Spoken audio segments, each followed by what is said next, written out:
Here we go, the Mexican ship that crashed into the Brooklyn Bridge.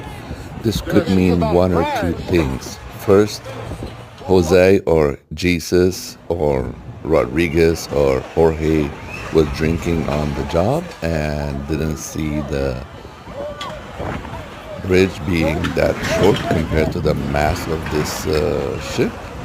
Second, maybe the Mexican government need to upgrade their navy ships because this looks like something from 200 years ago.